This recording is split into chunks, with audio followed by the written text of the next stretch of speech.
Straight up.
Triad of blood triad, a series of 7 altogether.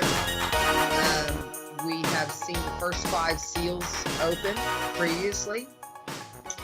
Sorry, my nose itches every time I go live on television. It just happens that way. I think it's a cosmic joke or something. Anyway, it is entirely possible that we're looking at the 6th seal. July 27th. And if so, things are going to get real interesting in the world very, very quickly afterwards. The 6th seal is interesting in that, and the previous blood moons we've experienced, the effects of those blood moons have not manifested until between 3 and 6 weeks after the blood moon appears. This one is special because the effects are immediate when the seal opens. You're looking at a great earthquake. Every mountain and island is moved out of its place. Now that is a quake, okay? That's what you call a great earthquake. The sun would go dark in the middle of the day over here in America when the blood moon appears in Israel. So these effects of the 6th seal are not something we're going to have to guess at. If the sun goes dark and there's a quake that moves every mountain and island out of its place, then we're there, okay? It is entirely possible because we had the Revelation 12 star alignment show up last September 23rd in 2017. And that is extremely significant. Extremely significant. It's a once in human history, once in 7,000 year alignment. And it's not mistakable. It did show up exactly as it was prophesied. That tells us that that is one of John the disciples' stops in his journey through time. God brought him forward in time to see that star alignment and go back to his own time and write about it so we would know to watch for it as a sign. And it did show up September 23rd, 2017. And that is very compelling, okay? That is not something you can fake or make up. But there it was in the sky, and there it is in Revelation 12. Now, in Revelation 12, it elaborates on 6 seal events. It actually talks about from the star alignment that did appear in September 2017. It starts there and then goes through the opening of the 6th seal, the war in heaven, Satan being cast down, and then Jesus showing up in the sky. And then the evacuation, and then you have the temple being rebuilt either before we go or shortly after, immediately after. Now, one thing that's important to consider, a lot of people are waiting on the treaty to decide that the 7-year tribulation has started, and that is error. Because an agreement with the world. So this agreement with hell, you have to have Satan here the believers evacuated, you have to have a satanically empowered Antichrist. You have to have an EU superstate that the Antichrist is governing over in order. See, there's no way, no how that Israel is going to make an agreement with the EU as long as the believers are still here. And they have support from the evangelical Christians. Israel's not going to be put in that position while we're still here. So the treaty's not going to be signed while we're here. There is no need for the treaty until after we go. Israel's support will be gone, and then they have to make an agreement with hell. They feel like they have to, that they have no choice. And as long as we're here, they've got choices because they have support. Once the believers are evacuated, then Israel is on their own. You've got 1/3 remnant that flees to Petra to be protected and preserved into the millennium. Then you've got 2/3 that remain in Israel, and they will be there to see a treaty signed. Israel will feel like they have no choice but to sign the agreement with hell. They know it's a bad thing. Before they ever sign it, they just don't feel like they have any other choices. And it's a real bad situation for Israel at that point, because you have a satanically empowered Antichrist. The dragon is wroth with the woman. He is ready to devour her child as soon as it is born, but the child is caught up to God and his throne. Let's turn over and look at Revelation chapter 12 real quick. Now notice you have in the first, second, and third chapters, you're talking about star alignment, signs in the sky. This showed up in verse 1 last September. Have we frozen up, Troy? I hope not. There is, last September, this agreement, this star alignment showed up in the sky. And it shows the woman, Israel, in travail and being in pain to be delivered. Then there's another alignment that shows the dragon. This is the New World Order. Then you show a war in heaven. Satan and his angels fight. Michael and his angels fight. And Satan and his 1/3 are cast down to the earth. Now it says here, his tail drew, and this is in Revelation chapter 12 verse 4, and his tail drew the third part of the stars of heaven and did cast them to the earth. And the dragon stood before the woman, which was ready to be delivered, for to devour her child as soon as it was born. And she brought forth a man-child who was to rule all nations with a rod of iron. This is the body of Christ. And her child was caught up unto God and to his throne. This is the evacuation. And then the woman, Israel, this is the evacuation of the children and the Gentiles born with the temple inside them. Verse 6 of Revelation 12, you have the woman, Israel, fleeing into the wilderness because the child has been caught up. That's us. No more support from evangelical Christians around the world for Israel. And so the woman flees into the wilderness where she has a place prepared of God that they should feed her there 1,203 days. That's the entire second half. In verse 7, there was war in heaven. Michael and his angels fought against the dragon, and the dragon fought and his angels. We're going to see war in heaven if this is when the sixth seal opens, July 27th. You're looking at least a regional quake in the Middle East that is a good size, okay? Good size to be called a great quake. But we also have every mountain and island moved out of their places. This is that is why the possibility remains for a global great earthquake as well. Now remember, when the sun turned dark and we had a great earthquake, last time that happened, those two events together, was when Jesus was on the cross. And if July 27th comes and the sun turns dark during the day, get your happy shoes on, because we're leaving in September. That will give us positive proof that the timeline I've laid out for you is accurate, within a few days, give or take. I don't expect to hit it right on the bullseye on everything. That'd be cool, though, wouldn't it? That'd be great. But we're close. Okay, we're close. We're within about 3 days on plus or minus there. So as we approach the sixth seal, buckle up, okay? Because if this is the sixth seal, the sun's going to turn dark in America on the light side of the planet when the blood moon shows up in Israel. And you're looking at a great earthquake at the same time. These effects are immediate. And then in Revelation 7, 8, and 9, you have the war in heaven.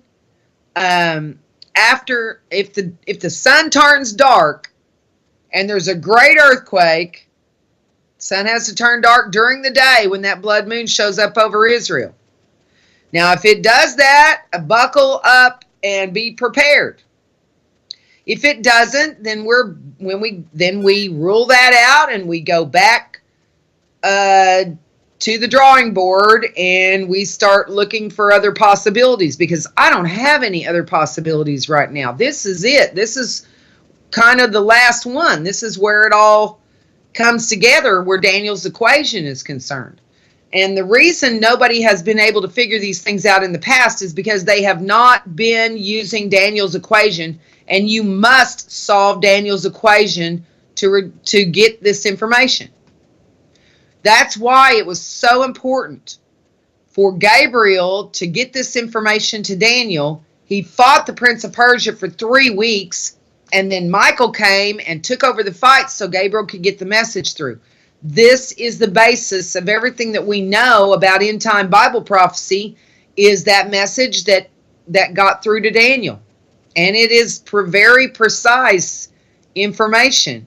And we've got 2 blood moons out of the series of 7 left. And one is for the sixth seal, and the next one, January 21st, 2019, would follow the abomination of, it's right the very next day after what we calculate the abomination of desolation to be. And the word says the sun will turn dark and the moon to blood before that great and terrible day of the Lord come. That's Joel chapter 2.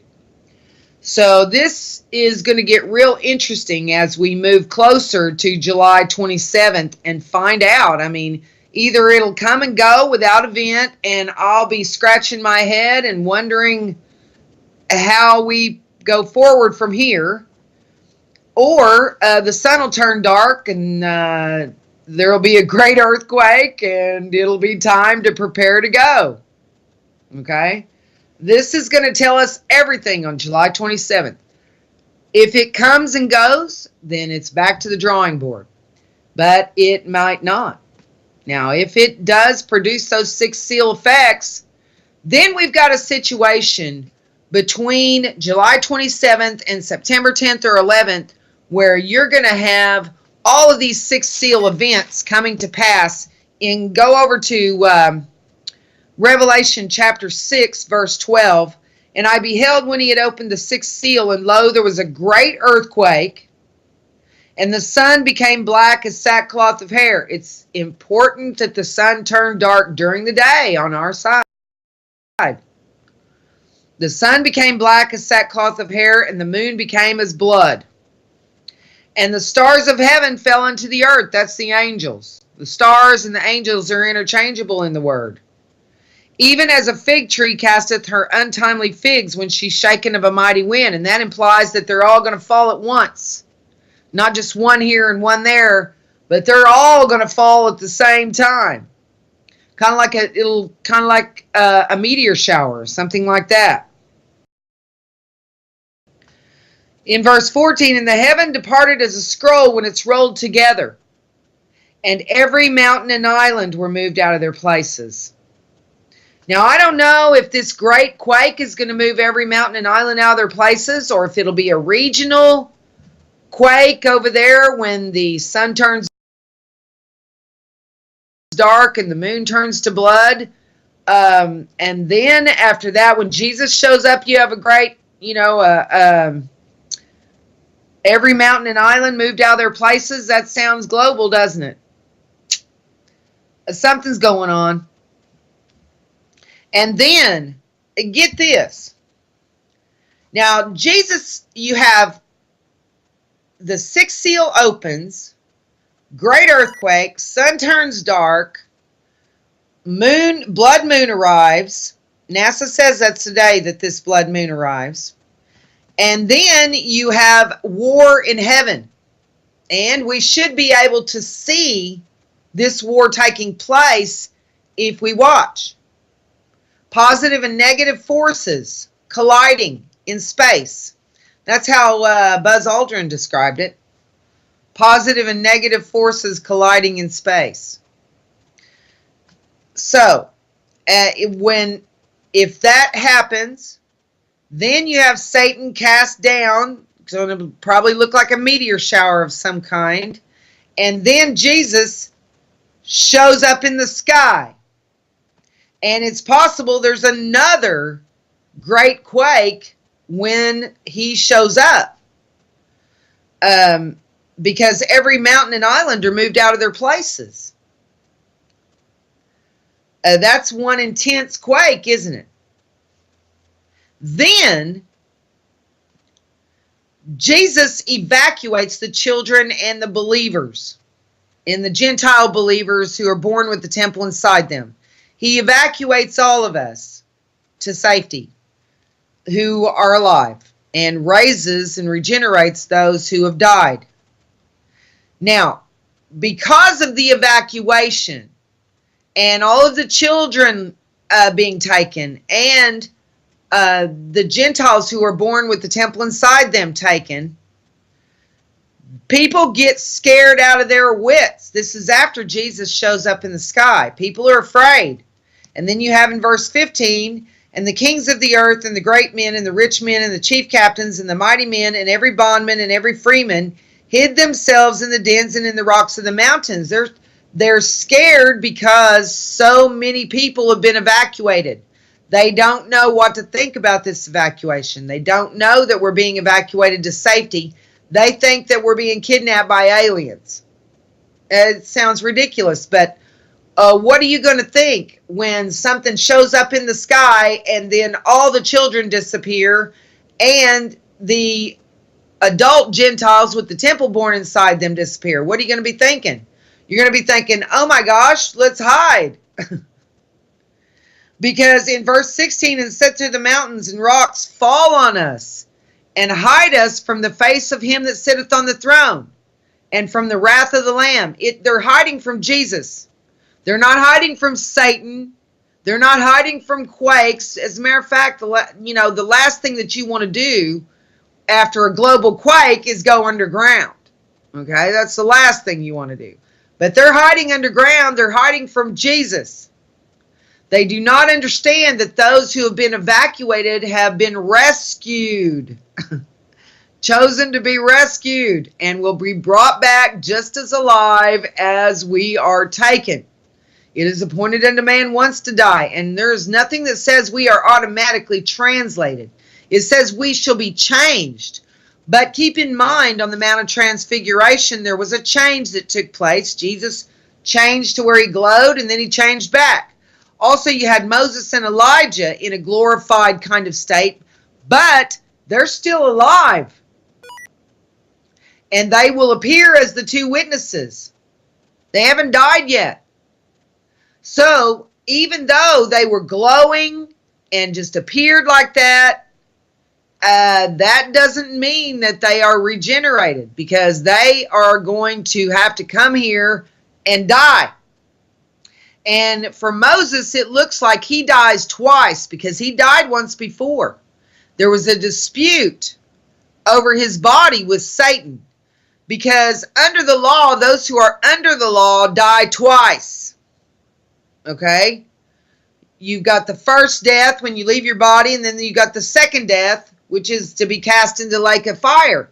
But Moses brought the law, and if you lead people into captivity, you're going to go into captivity. That's what the word says. So the law is for the tares to keep them in line.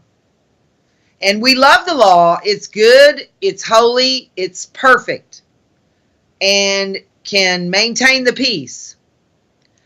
But those of us who are going to be evacuated to safety, we won't have to fight with our sin nature while we're there in the holy city, and we'll be brought back and walk off of the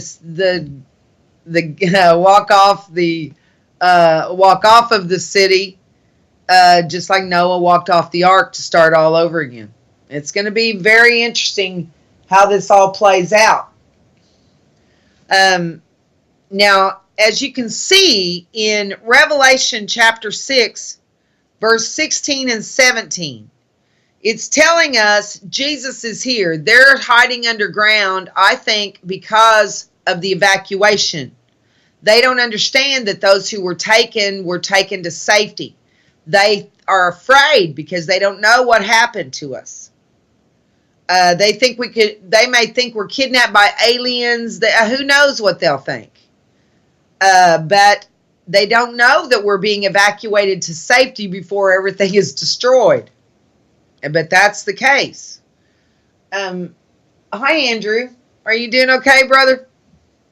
Hi, Raymond, Karen. Karen, I'm so happy to see you, sister. I know you're going through a very hard time, and our thoughts and prayers are with you, sis. You hang in there. Hang in there no matter what. Hi, Linda. Nice to see you. Oh, your dad was in the hospital last week? I'm sorry to hear that. I hope he's home now. Hi, Dietra.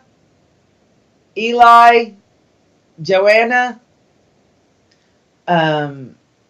Randy. Kathy. Robert. Kate. Sandra. Don. Billy. Welcome to all of you who are watching on Facebook, and also to all of you who are watching on our YouTube channel at Believers Central 1. Hi, Heath, Shirley, Karen. It's good to see all of you.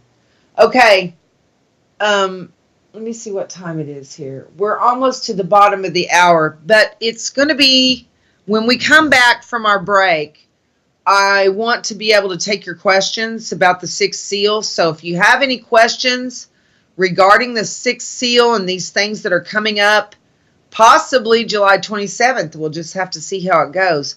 I'll be glad to answer your questions on the other end of the break. And also, we will get started in our Proverbs study. We are at Proverbs 13:15. And then after that, we will do our Genesis study in Genesis 48:1. Okay? So that'll give you an idea of where we're going to be at. Okay. And that way we'll start off fresh at the bottom of the hour with our Bible study. But I want to be able to answer your questions about this sixth seal. This is very, very, very important information. It is not a sure thing, but it could be. And I'm not going to consider it a sure thing until the sun goes dark and we have a great earthquake, okay, just like the sixth seal indicates. Then if we do, we'll have war in heaven, Satan and his 1/3 cast down, and then Jesus shows up in the sky. And we don't know what day or hour that will be, but we've got a 6-week window for these events. That includes the war in heaven. We're going to take a real quick break. We'll be right back after this for our Bible